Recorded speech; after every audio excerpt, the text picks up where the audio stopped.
30 minutes concept series में बच्चे ये हमारा है लेक्चर नंबर 20, जिसके अंदर एनवायरनमेंट एंड इकोलॉजी का एक बहुत ही इंपॉर्टेंट टॉपिक, जिससे इस बार के एग्जामिनेशन में क्वेश्चन आने के पूरे पूरे चांसेस हैं, वो है sir environment species in news. ठीक है बच्चे, सबसे पहले मैं आपको बता दूं कि इस लेक्चर का सोर्स क्या है। बच्चे, इस लेक्चर का सोर्स है द हिंदू न्यूज़पेपर।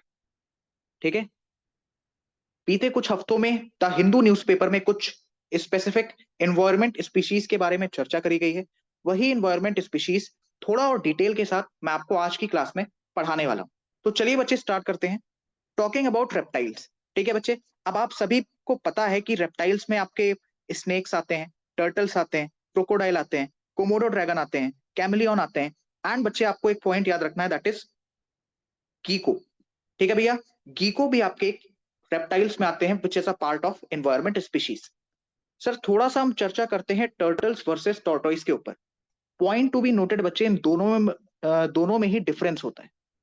ठीक है सर, इन दोनों में डिफरेंस होता है, ये दोनों सेम नहीं होते हैं। टर्टल्स में डिफरेंस होता है टॉर्टोइस के कंपैरिजन में। अब सुनो सर, टर्टल्स प्रेफर्स वाटर। ठीक है बच्चे, इनकी जो एज होती है, दे लिव 20 to 40 ईयर्स। साथ ही साथ बच्चे, मोस्ट इंपॉर्टेंट पॉइंट, ये आपके ओमनीवोरस होते हैं। ठीक है सर, क्या होते हैं बच्चे ये आपके सर ओमनीवोरस होते हैं। वहीं पर बच्चे अगर आप टॉर्टोइस की बात करोगे, tortoise prefers land, they live up to 80 years. And बच्चे ये आपके हर्बीवोर होते हैं, यानी कि सिर्फ और सिर्फ घास फूस खाते हैं, किसी भी प्रकार का मांस मछली नहीं खाते हैं। ठीक है सर, लेकिन टर्टल्स बच्चे घास फूस तो खाते ही हैं, साथ ही साथ सर ये मांस मछली भी खाते हैं। इस वजह से इन्हें हम ओमनीवोरस की कैटेगरी में डालते हैं। सर ओमनीवोरस क्या होता है बच्चे? जो कार्निवोरस प्लस में हर्बीवोरस दोनों होते हैं, उन्हें बच्चे हम ओमनीवोरस की कैटेगरी में डालते हैं। Again repeating, sir we have started from reptiles. Reptiles के अंदर सर हमने कुछ उसके, आप कह सकते हो कि एग्जांपल्स देखे, snake, turtle, crocodile, Komodo dragon, chameleon and the most famous species in news, that is gecko. ठीक है बच्चे, टर्टल्स वर्सेस टॉर्टोइस के बीच में सर हमने डिफरेंस देखा, that turtles prefers water, they live up to 20 to 40 years. और साथ ही साथ बच्चे ये ओमनीवोरस होते हैं। वहीं पर सर अगर हम बात करें टॉर्टोइस की, तो tortoise prefers land, they lives up to 80 years. वहीं पर बच्चे ये हर्बीवोरस होते हैं। ठीक है सर, मैं उम्मीद करता हूं कि इतना कॉन्सेप्ट हर एक बच्चे को क्लियर होगा। आप सुनो, द हिंदू न्यूज़पेपर में बच्चे एक वर्ड स्पेसिफिक मेंशन किया गया एनवायरमेंट सेक्शन में, that is logger head turtles. आप देखो, टर्टल से आपके दिमाग में आना चाहिए कि सर ये पानी के अंदर होंगे। ठीक है सर, ये क्या होंगे? पानी के अंदर होंगे, राइट? क्यों sir? Because turtles prefer water. तो लॉगर हेड का मतलब अगर आपको नहीं भी पता है, तो आप टर्टल वर्ड से इतना तो अंदाजा लगा सकते हो कि सर ये पानी के अंदर होंगे। आप सुनो सर, पॉइंट क्या आता है कि पानी के अंदर बेसिकली अपना पाथ कैसे ढूंढते हैं, जहां से एग्जामिनेशन में क्वेश्चन पूछे जाने के पूरे पूरे चांसेस कि सर जो आपके लॉगर हेड टर्टल्स होते हैं, वो पानी में बेसिकली कैसे अपने रास्ते को ढूंढते हैं। The answer is through Jio magnetic field. Through Jio magnetic field. Sir जो आपके लॉगर हेड टर्टल्स होते हैं, वो बेसिकली जियो मैग्नेटिक फील्ड द्वारा पानी में अपने रास्ते को ढूंढते हैं। क्योंकि सर ये टर्टल्स हैं, ठीक है, इनके नाम के आगे टर्टल्स लगा हुआ है, इस वजह से बच्चे ये आपके पानी के अंदर रहते हैं। बट फॉर एग्जाम्पल अगर आपको कहीं पर टॉर्टोइस देखने को मिले, तो सर आप कुछ चीजें तो ऑटोमेटिक अपने दिमाग में लेके आ सकते हो कि सर ये लैंड को प्रेफर करेंगे, इनकी जो लाइफ स्पैन है वो लगभग 80 साल की होगी। साथ ही साथ बच्चे ये हर्बीवोरस होंगे। इस पॉइंट को प्लीज याद रखना, स्टेटमेंट में आपसे घुमा के यही क्वेश्चंस पूछे जा सकते हैं। आगे बढ़ते हैं सर। और एक टर्टल का नाम दिया था भैया हिंदू न्यूज़पेपर में, that is red ear turtle. उसके जो कान होते हैं सर वो लाल कलर के होते हैं, इसीलिए बच्चे उसका नाम पड़ गया रेड ईयर टर्टल। आप सुनो sir, it is a invasive alien species. Sir alien species आपकी क्या होती हैं? फर्स्ट ऑफ ऑल एक बात याद रखना सर, रेड ईयर टर्टल आपको भारत में कहां पर देखने को मिलेंगे? सर केरला और तमिलनाडु वाले एरिया में बच्चे आपको देखने को मिलेंगे। ठीक है sir, these are invasive alien species. Sir invasive alien species का क्या मतलब है कि इन्हें कहीं बाहर से लाया गया है, और अब हमारे यहाँ के जो देसी टर्टल हैं, जो डोमेस्टिक टर्टल हैं, ये बेसिकली उन्हें खा रहे हैं। ठीक है, उनका शिकार कर रहे हैं। आप सुनो, ये कहां से लाए गए हैं सर? बच्चे ये लाए गए हैं गल्फ ऑफ अमेरिका से, दैट इज, जिसका पुराना नाम था सर गल्फ ऑफ मैक्सिको। आप सभी को ये पॉइंट पता होना चाहिए कि रिसेंटली गल्फ ऑफ मैक्सिको का नाम बदलकर डोनाल्ड ट्रंप ने गल्फ ऑफ अमेरिका कर दिया। तो gulf of Mexico was converted into gulf of America, ठीक है, बाय डोनाल्ड ट्रंप। अब सुनिए, ये रेड ईयर टर्टल बच्चे आपके गल्फ ऑफ मैक्सिको या फिर गल्फ ऑफ अमेरिका से लाए गए। सर कैसे लाए गए हैं? बच्चे ट्रेड के द्वारा, व्यापार के द्वारा, ठीक है sir. Again, red ear turtles are invasive alien species. ज्यादातर बच्चे आपको ये केरला और तमिलनाडु में देखने को मिलेंगे, ठीक है सर। ये खाते बहुत ज्यादा हैं। अब सुनो सर, इनकी ट्रेड क्यों होती है? बिकॉज ये ना बड़े छोटे छोटे होते हैं। जब ये पैदा होते हैं, जब इनका जन्म होता है, तो ये बेसिकली बहुत छोटे छोटे होते हैं। तो बेसिकली केरला में जो बच्चे हैं, तमिलनाडु में जो बच्चे हैं, वो इनको अपने घर में रखना पसंद करते हैं, सस्ते में मिल जाते हैं। तो इनकी ट्रेड करके इनको ले आना थोड़ा सा आसान है, थोड़ा सा चीप है।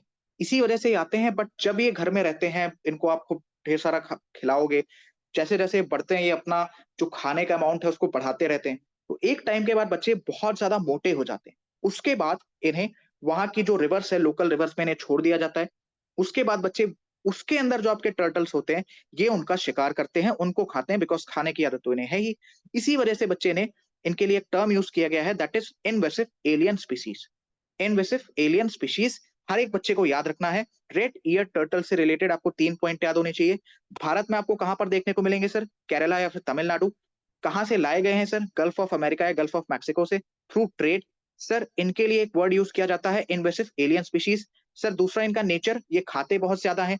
शुरुआत में छोटे होते हैं, उसके बाद आपके बड़े हो जाते हैं। बड़े होने के बाद ये और ज्यादा खाते हैं। उसके बाद सर इन्हें पानी में डाल दिया जाता है, ठीक है, घर से बाहर कर दिया जाता है, इन्हें पानी में डाल दिया जाता है, और पानी में ये लोकल टर्टल्स का शिकार करते हैं। इसी वजह से बच्चे ने इन्वेसिव एलियन स्पीशीज कहते हैं।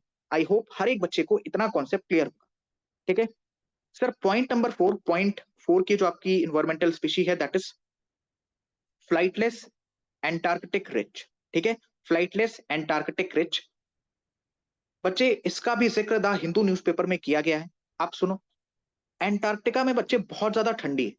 तो आपके दिमाग में एक चीज आ रहा होगा कि सर ये बेसिकली वहां पर सरवाइव कैसे करते हैं, क्योंकि वहां पर तो आपको एक तरीके से कह सकते हो कि ह्यूमन लाइफ या फिर एनिमल लाइफ पॉसिबल नहीं है, ठीक है। तो हाउ दे आर अलाइव, वो जिंदा कैसे हैं? आप सुनो, जैसे ही बच्चे वहां पर आपका टेम्परेचर एक्सट्रीम पे जाता है या बहुत ज्यादा ठंडी पड़ने लगती है, ये बेसिकली बच्चे निष्क्रिय हो जाते हैं, ठीक है। अब निष्क्रिय के लिए जो टेक्निकल वर्ड यूज किया गया है, दैट इज क्विसेंस। क्विसेंस मतलब कि इमीडिएटली ये निष्क्रिय हो जाते हैं। हाइबरनेशन का मतलब भी बच्चे कहीं ना कहीं होता है निष्क्रिय होना या फिर थोड़ी सी लेजीनेस दिखाना। बट हाइबरनेशन में बच्चे क्या होता है, it is a slow process, it is a slow process. वहीं पर बच्चे quiescence is a immediate process. तो आपको ये पॉइंट याद रखना है कि फ्लाइटलेस एंटार्क्टिक रिज shows quiescence process, not hibernation process, ठीक है सर। दोनों का मतलब क्या होता है, निष्क्रिय हो जाना या फिर थोड़ी सी लेजीनेस शो करना। ओके, आगे बढ़ते हैं बच्चे। तो पॉइंट आप याद रखोगे, क्विसेंस मींस इमीडिएटली। कौन शो करता है भैया? Flightless Antarctic rich. ये भी बच्चे आपके एक एनवायरमेंटल स्पीशी है, ठीक है। Weather is hibernation is a slow process, but both words are interrelated. Okay, ये अलग अलग स्पीशीज के हिसाब से इन वर्ड्स को आप यूज कर सकते हो।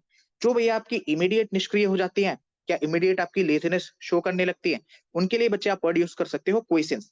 लेकिन बच्चे जो आपकी हाइबरनेशन दिखाती हैं, जो धीरे धीरे करती हैं कि नहीं मुझे एकदम तेज भागना पसंद नहीं है, मैं जो है धीरे धीरे भागूंगा या भागूंगी, जो भी होता है, ठीक है, तो भैया उनके लिए आप वर्ड यूज कर सकते हो हाइबरनेशन, ठीक है सर। आप सुनो, हाइबरनेशन कौन कौन शो करता है, वेरी वेरी इंपॉर्टेंट। सर आपके reptiles for example snake, sir आपके amphibians for example frog, sir आपके मैमल्स फॉर एग्जांपल भालू दैट इज बियर। ये बच्चे आपको ये सभी पॉइंट्स अच्छे तरीके से याद होने चाहिए, ठीक है। आगे बढ़ते हैं sir. Talking about amphibians, sir amphibians में आपको एक एग्जांपल तो पता है, दैट इज फ्रॉग। सर दूसरा मैं आपको एग्जांपल जो द हिंदू न्यूज़पेपर में मेंशन किया गया स्पेसिफिकली, दैट इज सालामंडर।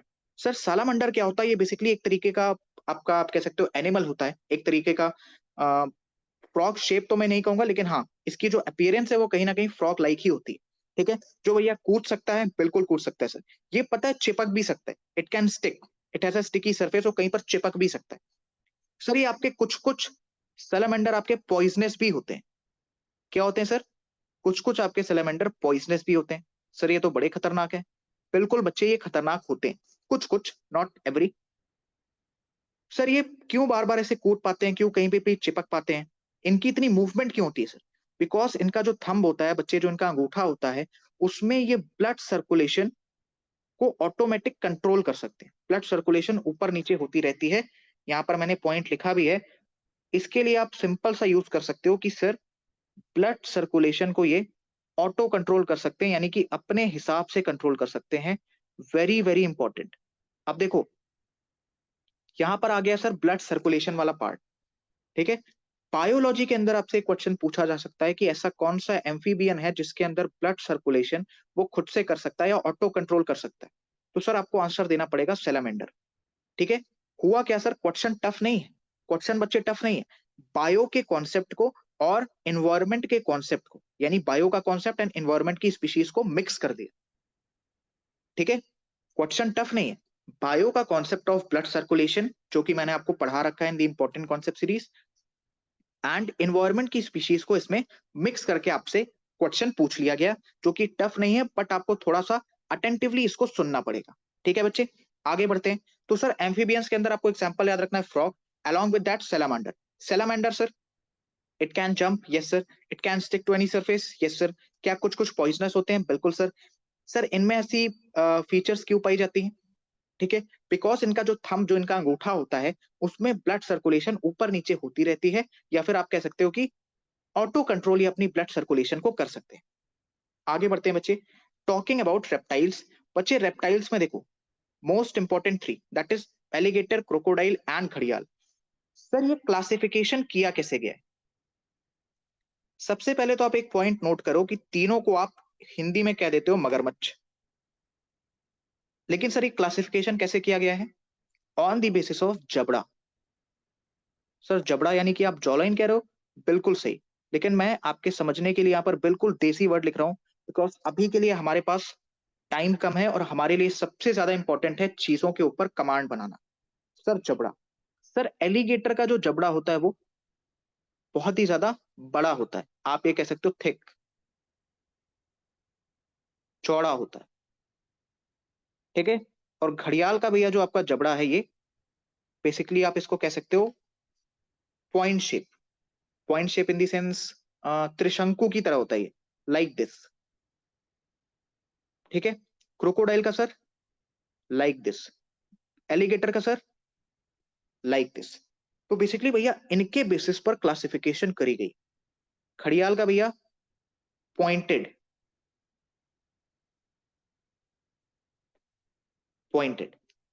ठीक है, इस तरीके से आप समझ सकते हो, कुछ इस प्रकार से होता है भैया ये, है ना, कुछ इस प्रकार से भैया ये होता है। इनके दांत इस तरीके से बाहर निकले होते हैं।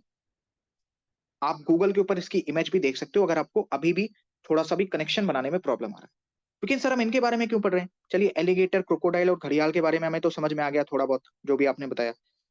सर ध्यान से सुनना, जो आपका घड़ियाल है, रिसेंटली मध्य प्रदेश के जो चीफ मिनिस्टर थे, ही रिलीज्ड 10 घड़ियाल इन चंबल रिवर। 10 घड़ियाल इन चंबल रिवर। सर क्यों? चंबल रिवर में जो नहाने आते हैं उनको मारने के लिए? नहीं बच्चे, सुनो। घड़ियाल आपका क्या काम करते हैं भैया? They clean carry on. Sir what is carry on? जो भी आपके नदी के अंदर मांस वगैरह सड़ जाते हैं, ठीक है, रॉटन मांस आप जिसको कह सकते हो, उसको भैया ये डिकम्पोज करने का काम करते हैं, जिसे आप टेक्निकल भाषा में कैरी ऑन कहते हो। तो बेसिकली दे क्लीन कैरी ऑन्स। ठीक है, दैट इज वाई घड़ियाल have a specific importance in environment and ecology. ठीक है बच्चे, इसी वजह से हम इनके बारे में पढ़ रहे हैं। सर मध्य प्रदेश के चीफ मिनिस्टर ने 10 घड़ियाल तो छोड़े चंबल रिवर में, आप क्या हमें नाम बता सकते हो? जी बच्चे, इसका नाम है सर नेशनल चंबल घड़ियाल सेंचुरी। नेशनल चंबल घड़ियाल सेंचुरी। क्वेश्चन पूछा जा सकता है कि बच्चे कहाँ पर है? तो देखो, वैसे तो जनरल क्वेश्चन ही हो जाएगा, बिकॉज सभी को पता है कि सर जो हमारी चंबल रिवर है वो मध्य प्रदेश में। तो आपसे ये क्वेश्चन पूछ सकता है कि नेशनल चंबल घड़ियाल सेंचुरी टोटल कितने राज्यों में है? तो याद रखना भैया, 3 स्टेट्स। 3 स्टेट से भैया ये पास होती है, पासेस फ्रॉम 3 स्टेट्स। ठीक है बच्चे। सर इनका स्पेसिफिक इंपॉर्टेंस क्या एनवायरमेंट में? बच्चे they clean carry on. Carry on क्या होता है सर? जो आपका नदी के अंदर सड़ा गला मांस है, that is okay. Now comes the most important point of this class, that is translocation of African cheetahs। ये थोड़ा सा पुराना है बट बहुत ही ज्यादा इंपॉर्टेंट है। पुराना इन दी सेंस 2-3 महीने हुए होंगे, that's it. But the Hindu newspaper में इससे रिलेटेड एक छोटा सा आर्टिकल छपा था, तो मुझे वो इंपॉर्टेंट लगा। तो मैं चाहता हूं कि मैं आपको इससे इसके बारे में एटलीस्ट थोड़ा तो बता ही दूं। ठीक है बच्चे, चलिए आगे बढ़ते हैं। Sir translocation of African cheetah. Sir translocation मतलब इनकी लोकेशन को चेंज करना। किसकी सर? अफ्रीकन चीतास, यानी जो चीतास आपके अफ्रीका में पाए जाते हैं। ठीक है सर, इन्हें बच्चे लाया गया, इनकी लोकेशन अफ्रीका से चेंज करके कुछ वहां से उठा के लाए गए हैं कूनू national park that is in Madhya Pradesh. But sir the Hindu का जो आर्टिकल था उसमें बेसिकली लिखा गया कि इट इज अनएथिकल कि यार आप किसी जानवर को उसके नेचुरल हैबिटेट से उठा के सिर्फ एक वाइल्ड लाइफ सेंचुरी या अपने देश की प्रतिष्ठा बढ़ाने के लिए आप उसको वहां से उठा के यहाँ पर ले आ रहे हो। अच्छा ठीक है, इट इज अनसस्टेनेबल, इसका मतलब सर आप उसका जो ये ट्रांसपोर्टेशन कर रहे हो, साउथ अमेरिका से आपने इन्हें उठाया नामीबिया नाम की जगह से, आप जो इनका ट्रांसपोर्टेशन कर रहे हो, ट्रांसपोर्टेशन के टाइम में अब आप ऐसा तो है नहीं कि इन्हें खुला छोड़ दोगे, आप ही को खा जाएंगे, है ना। आप इन्हें पिंजड़े में रखोगे, उन्हें कई सारी आप दवाइयां दोगे, कई सारे इंजेक्शंस लगाओगे ताकि ये भैया पड़े रहें, सोए रहें, तो इससे उनकी फिजिकल और मेंटल हेल्थ पे कितना बुरा असर पड़ता है। So first of all it is unethical, second it is unsustainable. Point to be noted, ये मेरा ओपिनियन नहीं है, ये द हिंदू का ओपिनियन है। कल को आप कंट्रोवर्सी करने लगो कि नहीं सर आपने ऐसा बताया नहीं, ये तो ऐसा होना चाहिए, वैसा होना चाहिए, फलाना ढमकाना, तो मैं आपको पहले ही बता दे रहा हूँ, इस लेक्चर का सोर्स है द हिंदू न्यूज़पेपर, ठीक है, द हिंदू न्यूज़पेपर। तो द हिंदू का जो ओपिनियन है मैं वही आपको समझाने की कोशिश कर रहा हूँ। द हिंदू में जिस भी लेखक ने इसको लिखा उनका जो ओपिनियन है बच्चे, वो मैं आपको समझाने की कोशिश कर रहा हूँ। एंड कहीं ना कहीं ये चीजें सही भी हैं, it is somewhere unethical and somewhere it is unsustainable. Evidence is कि भैया इसमें से क्या कहा गया था कि जब हम अफ्रीकन चीतास को लेकर आएंगे तो 90% तो उसमें से सर्वाइव कर जाएंगे एंड 10% की उसमें से खाली डेथ होगी। तो ठीक है, नॉर्मल है भैया, सब लोग इतना जल्दी हैबिटेट चेंज को अडॉप्ट नहीं कर पाते।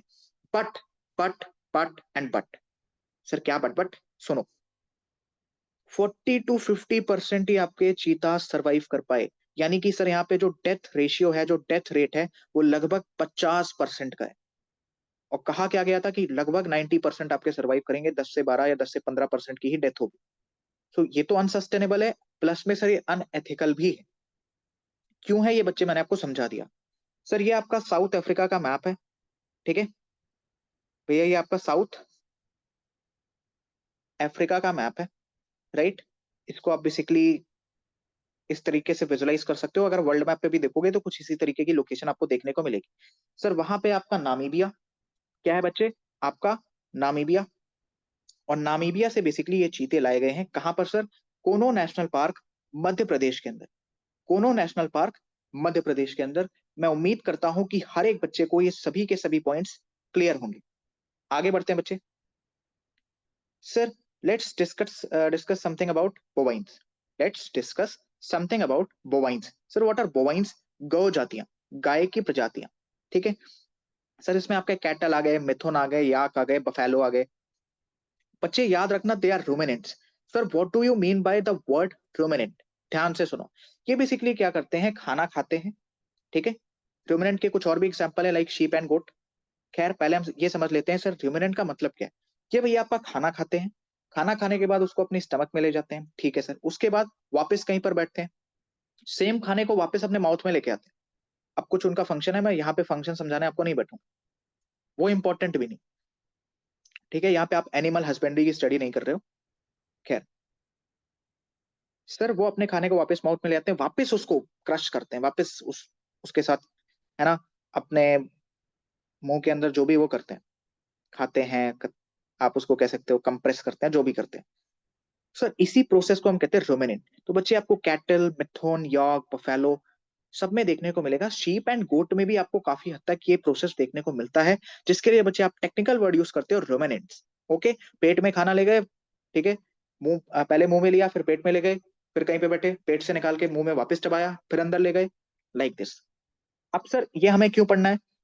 सर मिथुन नाम की आपकी जो गौ जाती है, दैट इज अंडर बोवाइंस, ये बच्चे नॉर्थ ईस्ट में पाई जाती है। अब सर नॉर्थ ईस्ट में it is symbol of wealth and social trade, symbol of wealth and social trade की, सपोज अगर किसी को वहां पे घर खरीदना है तो वो कहते हैं कि यार अब हमारे पास पैसे नहीं है, पैसे नहीं है तो आप क्या करो, हमें क्या कर दो भैया, आप 4 मिथुन दे दो, 5 मिथुन दे दो, हम आपको घर दे देंगे। सर बार्टर ट्रेड भी इससे करी जाती है। बार्टर ट्रेड सिस्टम आपको पता होगा कि एक सामान के बदले में दूसरा सामान देकर आप चीजों का एक्सचेंज कर सकते हो, ठीक है sir. Sir why this Mithun is in news, हमें सर ये बोवाइंस के बारे में क्यों पढ़ना पड़ रहा है, द हिंदू ने इसके बारे में क्यों लिखा, क्यों मेंशन किया। Sir point to be noted, भैया ये काले कलर की होती हैं, क्योंकि गौ जातियां हैं तो भैया आपकी मैक्सिमम एक काले कलर की होती हैं। ओके, तो रात में बच्चे ना इनका बड़ा ज्यादा एक्सीडेंट हो जाता था जब ये रोड वगैरह पे रहती थी या कोई रोड पे निकल गई, तो बेसिकली दिखने में बड़ी ज्यादा प्रॉब्लम होती थी। कोई भी आया भैया कार लेके ठोक दिया, इनके बड़े ज्यादा एक्सीडेंट्स हो रहे थे।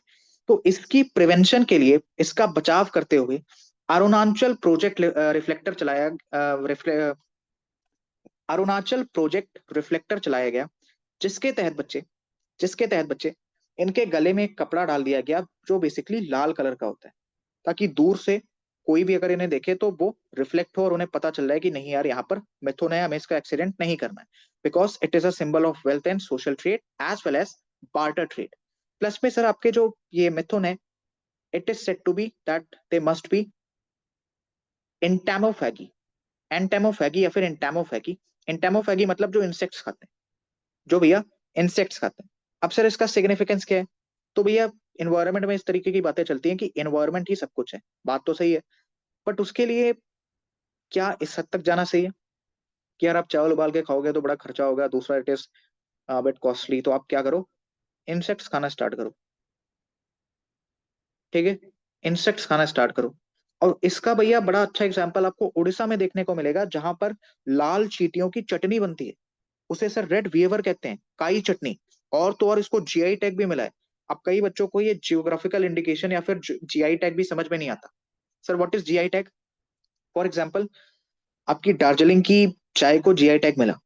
अब दार्जिलिंग की चाय का अगर मैं लेबल लगाकर गुजरात में बेचूंगा या मध्य प्रदेश में बेचूंगा तो मुझे जेल हो सकती है, जेल हो जाएगी बेसिकली। ठीक है, तो उड़ीसा की रेड वीवर या फिर काई चटनी को जीआई टैग भी मिल चुका है। Very very important point. ठीक है बच्चे, very very important point, please इसको याद रखना। सर मैंने आपको क्या बताया बच्चे? मैंने आपको पढ़ाया बोवाइंस के बारे में, दैट इज गौ जातियां, cattle, mithun, yak, buffalo and they are ruminants. बच्चे रूमिनेंट्स में आप कुछ और एग्जांपल याद रखेंगे, that is goat and sheep. Sir mithun क्यों चर्चे में है? बिकॉज बच्चे सबसे पहले तो नॉर्थ ईस्ट में पाई जाती है, it is a symbol of wealth and social trade there, barter trade में बच्चे काम आती है। सर इनके बहुत ज्यादा एक्सीडेंट हो रहे थे बिकॉज एक काले कलर की होती है, रात में दिखती नहीं है। तो सर इसकी प्रिवेंशन के लिए भैया आपका एक इनिशिएटिव लिया गया, that is Arunachal project reflector. Project reflector किसने लिया सर? अरुणाचल प्रदेश ने लिया प्रोजेक्ट रिफ्लेक्टर। इसके तहत बच्चे इनके गले में कोई कपड़ा बांध दिया जाएगा, लटका दिया जाएगा बेसिकली उसको, है ना, नॉर्मल सा, जो कि लाल कलर का होगा या किसी भी कलर का होगा, जिससे दूर से देखने पर यह पता चल जाए कि यार यहाँ पर मिथुन है, हमें इसे किसी भी प्रकार का नुकसान नहीं पहुंचाना है। सर दे मस्ट बी इंटेमोफेगी, ऐसा कहा गया कि ये इंसेक्ट्स खाते हैं, इंसेक्ट्स इन्हें खाना चाहिए। चलिए सर, उड़ीसा में भैया very very important Kai chutney that is red weaver को जीआई टैग भी मिला हुआ। Am I clear? Last topic of this class related to microbes. Sir what is microbes? जीवाणु, bacteria. Sir why they are important? इनका environment में क्या importance है? बच्चे ये 250 mn tons of CO consumption करते हैं। Sir what is CO? Carbon monoxide. For your kind information please chemistry की क्लास देख लीजिए, आपको इसके बारे में सब कुछ पता चल जाएगा। सर कार्बन मोनोऑक्साइड एक बहुत ही ज्यादा पॉइजनस गैस है, बहुत ही ज्यादा पॉइजनस गैस है। ठीक है बच्चे, carbon monoxide is very much poisonous gas. साथ ही साथ बच्चे ये कैसे इसका कंजम्पशन करते हैं माइक्रोब्स या जीवाणु, कैसे करते हैं बच्चे? through an enzyme named carbon monoxide dehydrogenase। Carbon monoxide dehydrogenase के थ्रू बच्चे ये जो आपके माइक्रोब्स हैं, जो जीवाणु हैं, वो लगभग 250 mn tons of carbon monoxide को कंज्यूम करते हैं।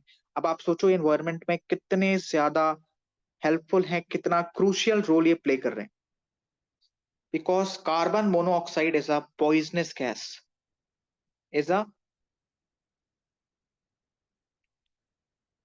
Poisonous gas. ठीक है बच्चे, मैं उम्मीद करता हूं कि हर एक बच्चे को एक एक पॉइंट अच्छे तरीके से समझ में आया होगा, क्योंकि मैं पहले से ही आपके लिए अच्छे से पीपीटी वगैरह कोशिश करता हूँ कि लेकर आऊं, हैंड रिटन पीपीटी, बिकॉज वो फूल पत्ती वाली पीपीटी मुझे जमती नहीं है। ठीक है, तो इसी तरीके से ब्लैंक स्लाइड्स के ऊपर मैंने आपके लिए कंटेंट लिख रखा है, इसके प्लीज नोट्स बना लेना, वीडियो पॉज कर करके अच्छे से नोट्स बना लो, बढ़िया से लिख लो। इंपॉर्टेंट कॉन्सेप्ट सीरीज को फॉलो करो, 30 मिनट्स कॉन्सेप्ट सीरीज को फॉलो करो, इकोनॉमिक्स के लेक्चर्स कंप्लीट करो, फिजिकल ज्योग्राफी के लेक्चर्स कंप्लीट करो, पॉलिटी के, केमिस्ट्री के, बायो के, आपके वेरियस टॉपिक्स के, इंडियन ज्योग्राफी के, हर एक चीज मैंने इंपॉर्टेंट कॉन्सेप्ट सीरीज में मिक्स कॉन्सेप्ट के थ्रू कवर करा रखी है। ठीक है बच्चे, ऐसे इन्वायरमेंट के आपके 2 से 3 वीडियोस और आएंगे, तो उसको लेके परेशान मत होना, इसके प्लीज अच्छे तरीके से नोट्स बना लेना। तो बच्चे आपसे मिलते हैं हम नेक्स्ट लेक्चर के अंदर, तब तक के लिए सभी बच्चों को जय हिंद। और एक एक पॉइंट को अच्छे तरीके से रिवाइज करना, आई होप एक एक चीज आपके दिमाग में बैठ गई होगी। ठीक है बच्चे, चलिए मिलते हैं बच्चे आपसे नेक्स्ट क्लास में, तब तक के लिए जय हिंद।